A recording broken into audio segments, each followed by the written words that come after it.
Neste mês de janeiro, nós estamos reprisando os 4 episódios mais escutados de 2022. E desta vez foi o episódio A Palestina e os Direitos Humanos, com a participação do pastor Felipe Butelli. Olá, as boas-vindas a você. Este é o podcast Radar Direitos Humanos, um podcast do Departamento de Advocacy da Diocese Anglicana de Brasília, Igreja Episcopal Anglicana do Brasil. Olá pessoal, me chamo Rodrigo Espiuca, sou clérigo da Diocese Anglicana de Brasília e falo em nome do Departamento de Advocacy da nossa Diocese. Dou as boas-vindas a todas e a todos vocês para o nosso episódio do podcast Radar Direitos Humanos, onde teremos a oportunidade de aprender um pouco mais e de conversar a respeito das relações entre a nossa Igreja Episcopal Anglicana do Brasil e os direitos humanos. E hoje o nosso bate-papo é com Felipe Butelli. Ele é doutor em Teologia Sistemática, é pastor da ISLB em Goiânia, Goiás, é também integrante do coletivo Kairos Palestina Brasil e representante da ISLB na Comissão de Fé e Ordem do Conselho Mundial de Igrejas. E o tema do nosso bate-papo é a Palestina e os Direitos Humanos. Felipe, seja bem-vindo ao Radar Direitos Humanos, é uma alegria ter você conosco. Obrigado, Rodrigo, um abraço, agradeço pelo convite aí e vamos junto. Felipe, podemos começar sobre a questão palestina e os direitos humanos com um panorama geral, para que nossos ouvintes possam compreender um pouco melhor a importância desse tema? Sim, a gente poderia começar falando de trás para frente ou de hoje para trás, né? Eu começaria dizendo que o que existe hoje na Palestina é um processo de colonização dos territórios palestinos pelo Estado de Israel, né? Um regime colonial com características de apartheid, né? São várias organizações internacionais, a Anistia Internacional, que já identificam com clareza que o que acontece nessa relação entre o Estado de Israel e os palestinos, né, o povo palestino é um regime de apartheid, né, pelas caracterizações da lei internacional. Ou seja, né, um universo de violações e de ilegalidades, de acordo com a lei internacional, porque tanto colonização quanto o apartheid são proibidos pela lei internacional, né? Mas é importante a gente falar também um pouco de como é que se constituiu isso, né? Talvez alguns marcos assim para a gente entender.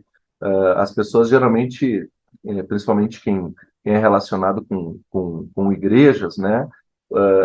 Entende que se trata de um conflito religioso, né? E isso é talvez a grande falácia que esconde os interesses geopolíticos por detrás do que tem acontecido naquele lugar, né, naquela que a gente costuma chamar de Terra Santa, né? O Estado de Israel foi criado pelas Nações Unidas em 1948, após o Holocausto, né, na Europa, promovido pelo nazismo.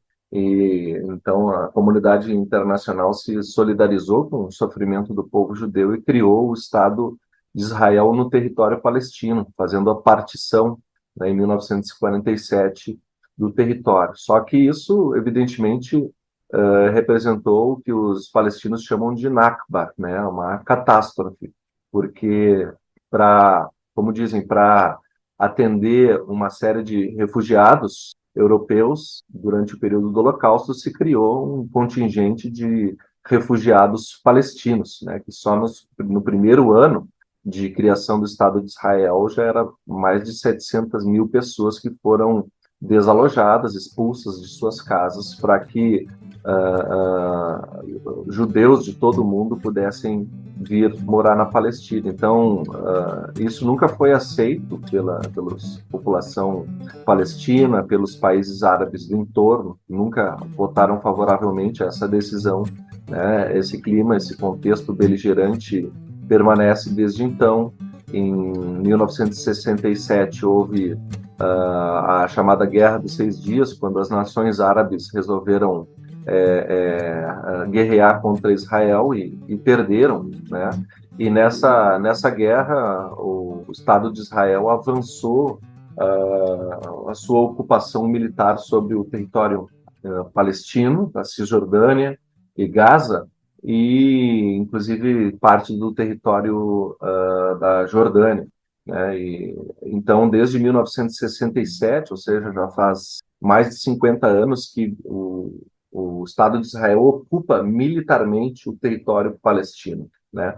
Esse não é o único problema, né? O problema que vem com isso é que, junto com a ocupação militar, o Estado de Israel avança na ocupação territorial, construindo assentamentos, né? Que são considerados ilegais pelas Nações Unidas,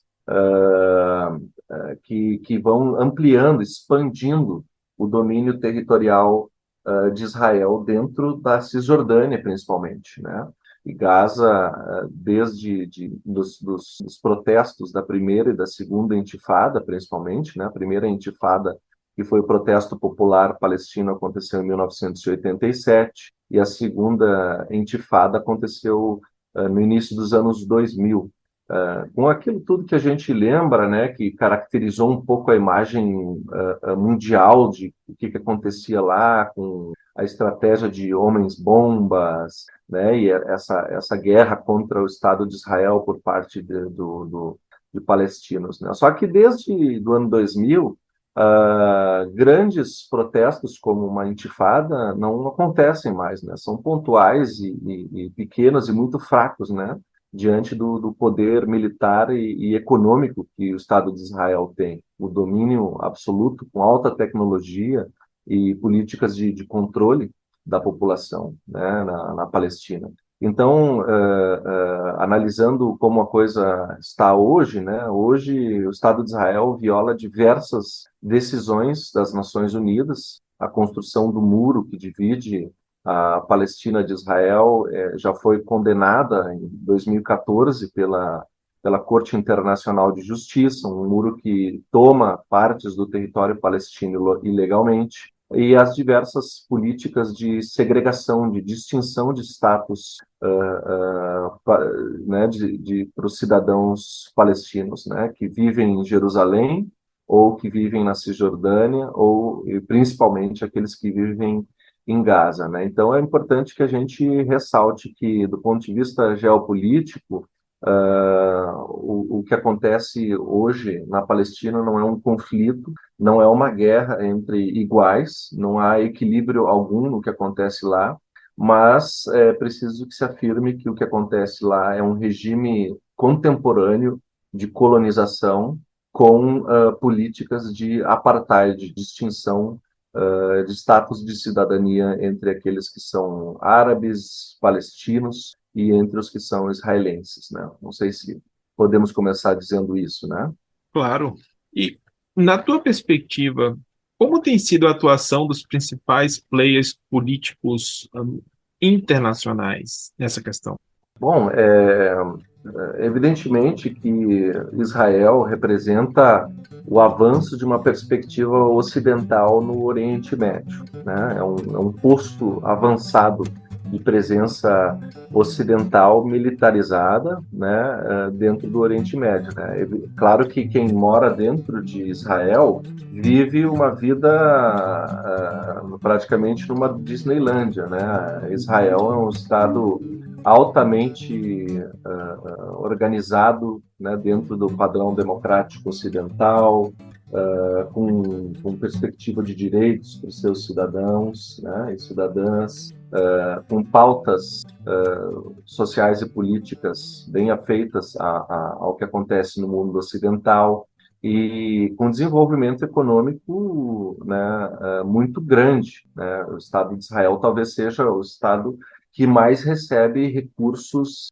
de outras nações no mundo. Ele é o país que mais recebe auxílio externo, por exemplo, dos Estados Unidos. Então, o fluxo financeiro para sustentar o desenvolvimento econômico desse Estado de Israel é muito grande, né?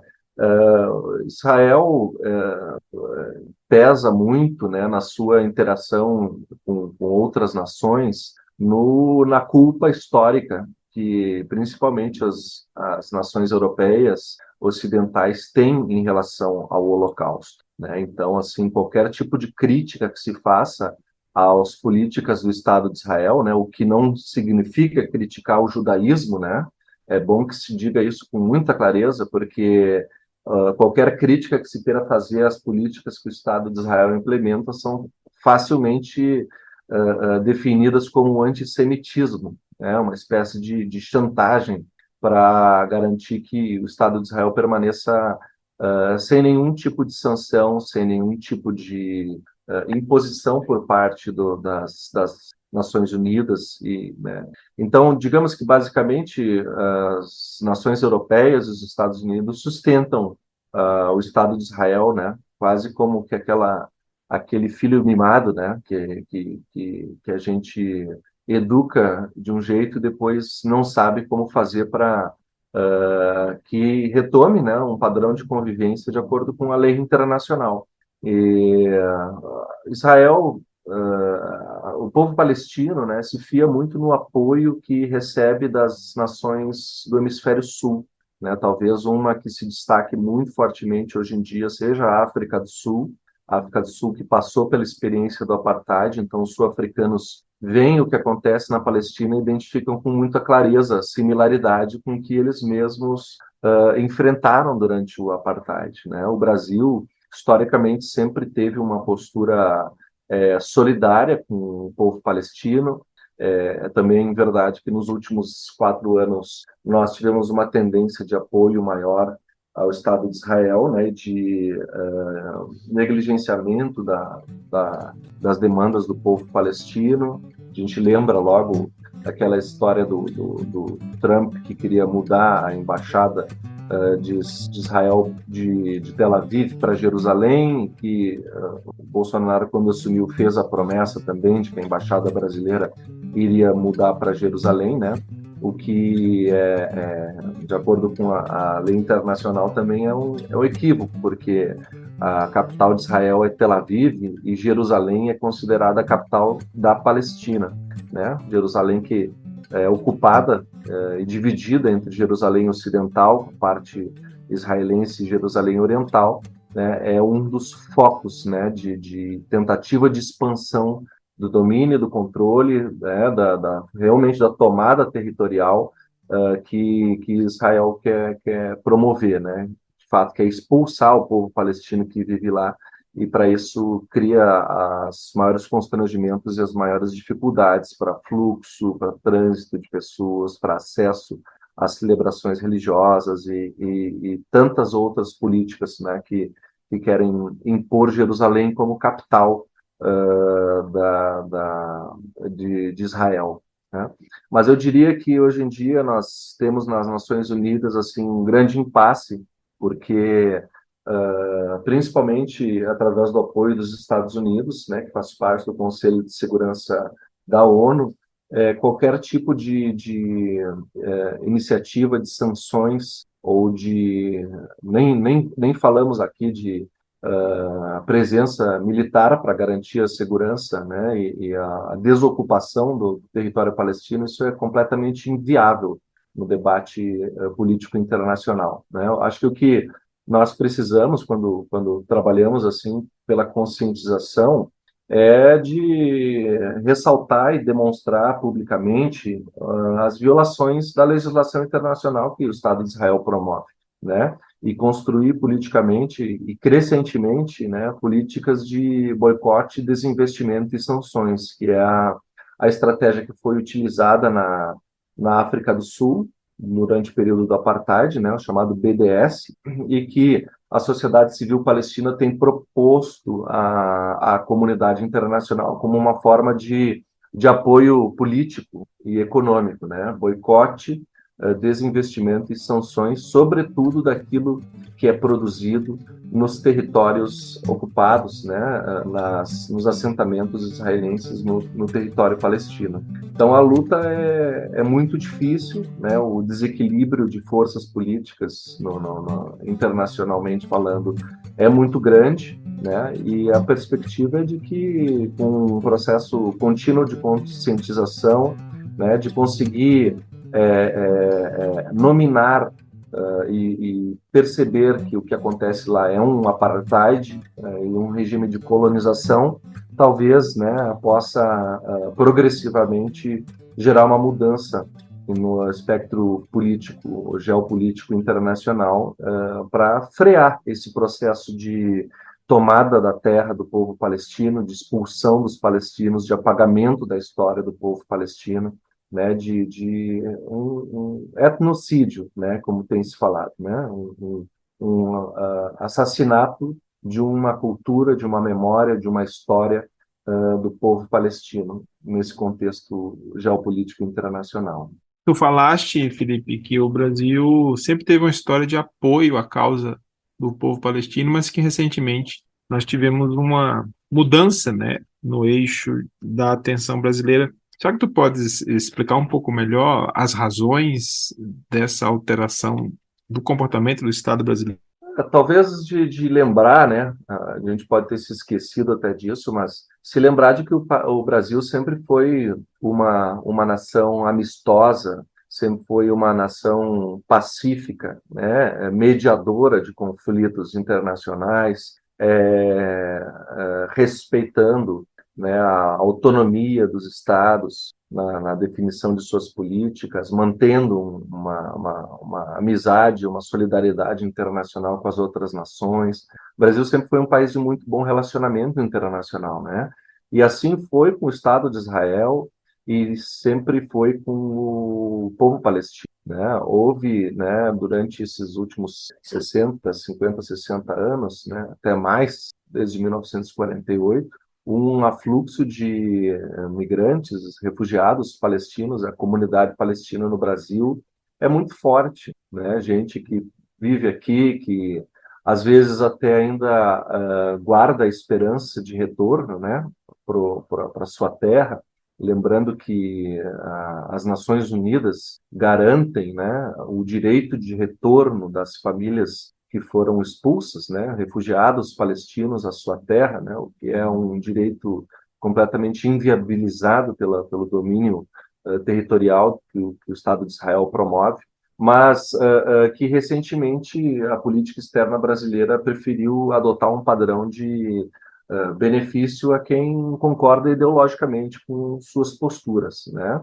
E o Estado de Israel é um Estado que está sob controle da extrema-direita há muito tempo, né? Agora, exatamente nesse momento, volta o controle ao Benjamin Netanyahu, né? Que é um representante da extrema-direita com políticas xenofóbicas mesmo, né? De expulsão, né? De não reconhecimento do povo palestino, de contínua expansão da ocupação territorial através dos assentamentos na Palestina, né? E esse tipo de política tem sido não tem sido criticada pelo Estado brasileiro, né? O mínimo que a gente pode dizer isso, né? Por um lado, nós podemos dizer que no campo ideológico o Brasil recentemente tem se afiliado àquilo que o Estado de Israel promove, né? Mas no campo político as pautas do povo palestino não têm sido atendidas, né? Isso gerou, para quem está no âmbito da sociedade civil, como nós, um enfraquecimento das redes, né? Uma desarticulação de todas as redes de solidariedade ao povo palestino, né? Então, isso agora nós esperamos que com a mudança de governo também a política internacional, né, a nossa volte a ter um caráter mais equilibrado e de defesa do povo palestino, né, de representar a demanda, né, por justiça diante da comunidade internacional. A gente sabe que o Brasil tem uma voz política internacional muito forte, um papel mediador importante, e a defesa dos direitos do povo palestino, da aplicação da lei internacional, no que diz respeito ao Estado de Israel, às sanções, né, ao Estado de Israel, nós podemos ter um protagonismo nisso, nós precisamos ter um protagonismo nisso, porque se depender das nações do hemisfério norte, que são alinhadas politicamente com o projeto de Israel, a perspectiva a longo prazo é realmente de uma limpeza étnica no território palestino e a expansão e tomada completa do território palestino por Israel, né? Essa é a expectativa, né, tanto por parte do Estado brasileiro, nós retomemos uma pauta conjunta com o povo palestino, e também de rearticulação dos movimentos sociais, da sociedade civil, para que a gente possa trazer mais conscientização e mais engajamento político, né? Às vezes a gente pensa que o Brasil está tão distante dessa situação de conflito, né? De que a exploração do povo palestino não diz respeito a nós e nós não nos damos conta de como que nós contribuímos para isso, né? Talvez esse seja um ponto a gente explorar também um pouco mais, sabe, Rodrigo, dos vínculos que nós temos com isso tudo. O Brasil é um país com um alto fluxo de turismo religioso em Israel, né, mediado por agências turísticas que priorizam, né, o investimento econômico, a alienação ideológica, né, uma atividade turística milionária, né, talvez seja a maior fonte de renda do Estado de Israel, seja o turismo, né? E o turismo que é feito em Israel, ele apaga a narrativa do povo palestino, né? São coisas absurdas que a gente observa, de que os turistas brasileiros vão para lá para fazer turismo religioso e andam pelo território palestino, nem sabem que se trata da Palestina, são recomendados a não interagir com os palestinos, né, que são descritos como pessoas perigosas.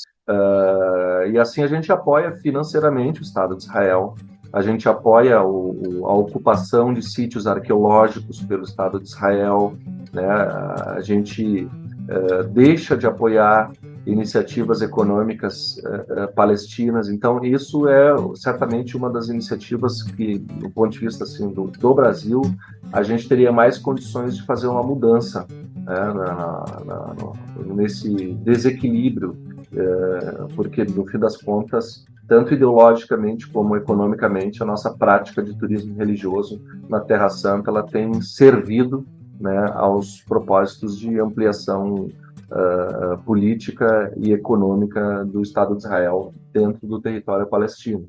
E nessa perspectiva de conscientização, Felipe, qual seria a tua mensagem para as pessoas que estão nos ouvindo nesse momento acerca da melhor compreensão dessa desigualdade, desse desequilíbrio de forças, como tu colocas, e como as comunidades eclesiais, as comunidades cristãs podem contribuir nesse processo de conscientização acerca da gravidade das violações dos direitos humanos do povo palestino? Primeiro, eu acho que é bom lembrar que a Palestina é o berço da fé cristã, né? É o lugar de origem de Jesus Cristo, né? E a fé cristã se desenvolveu a partir da Palestina. E há ainda presença cristã na Palestina, né? Eu, como pastor da Igreja Luterana, conheço, né, a comunidade luterana na Palestina e diversas outras comunidades que ainda estão representadas, principalmente na cidade de Belém, na grande região de Belém.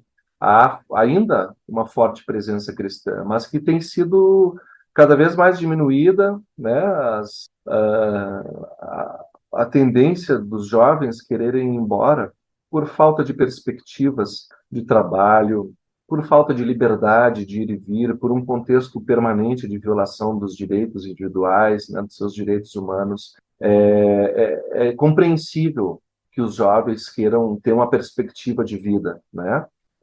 Mas mesmo assim, principalmente cristãos, né, falando aqui como um cristão, eles têm mantido resilientemente sua presença na Palestina como uma forma de manutenção do testemunho dessa que é a comunidade de Jesus, né? É a comunidade cristã, né? São os descendentes da comunidade cristã originária que mantém, né, corajosamente a sua presença no território palestino. Então a gente precisa entender que circula no meio, principalmente no meio evangélico brasileiro, uma teologia sionista, né, que acredita que o Estado de Israel é a completude da esperança bíblica, né, do retorno de Israel, né? Essa teologia sionista é muito presente no meio evangélico brasileiro, né?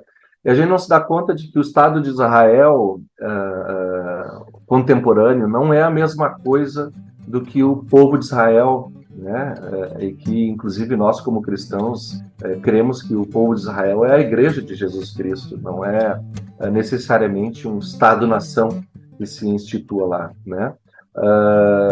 E acaba acontecendo que justamente os cristãos sionistas são aqueles que mais apoiam a fuga, né?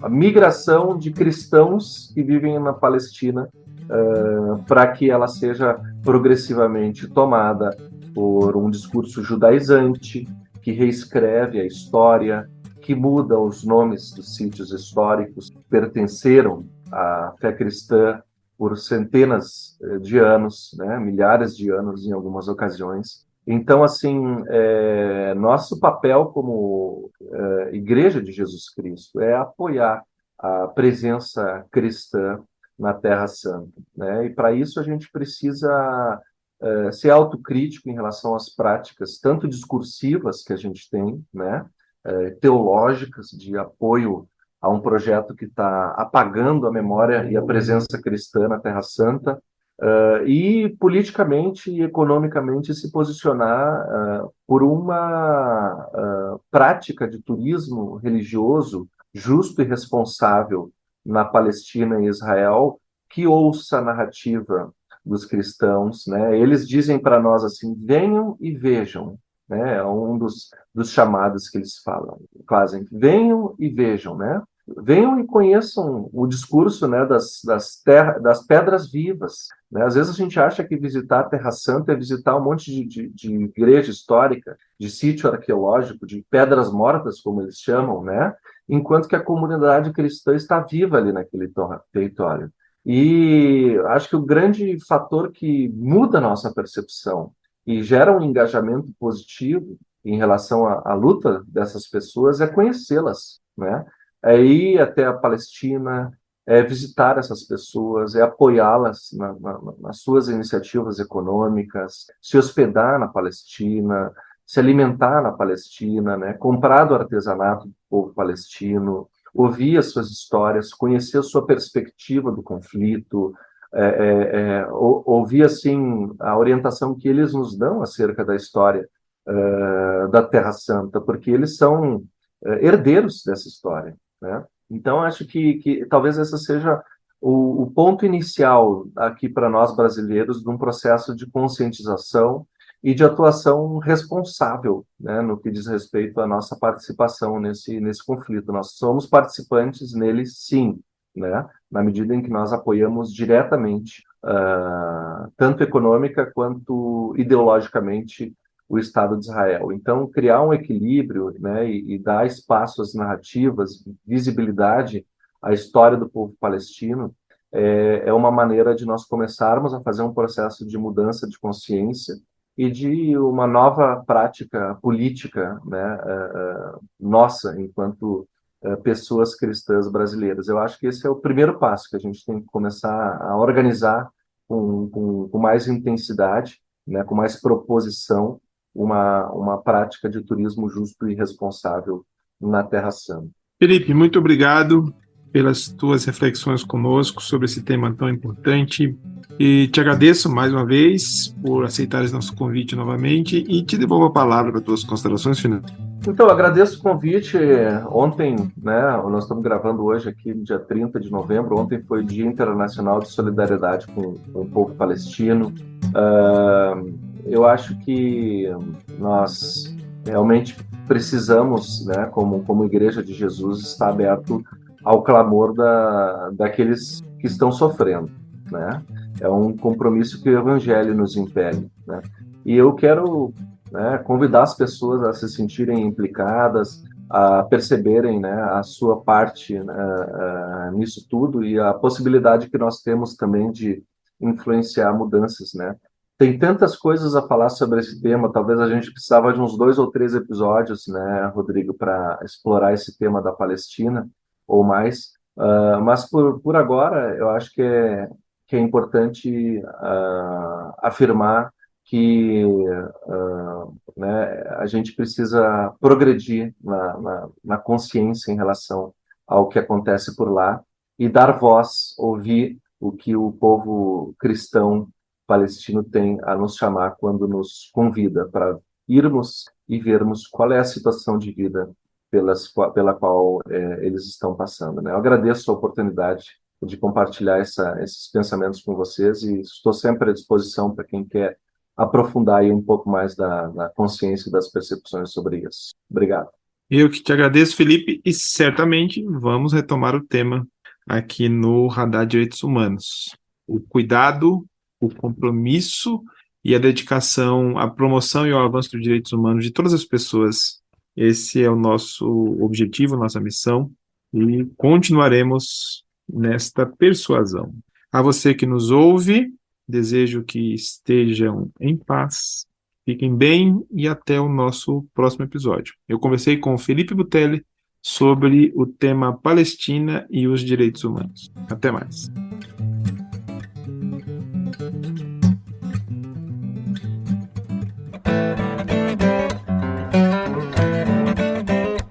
E é isso por hoje, pessoal. Fiquemos na paz e até a semana que vem. Este foi o podcast Radar Direitos Humanos, da Diocese Anglicana de Brasília, Igreja Episcopal Anglicana do Brasil. Produção e apresentação, Reverendo Rodrigo Spiuca. Edição do Reverendo Isaías Torquato e direção-geral do Bispo Maurício Andrade. Se você quiser entrar em contato conosco, você pode nos encontrar pelas mídias sociais, no Spotify, no Google Podcast e no agregador de podcast de sua preferência. E pelo telefone 61 3443 4305 e pela hashtag Radar Direitos Humanos. Até o nosso próximo encontro.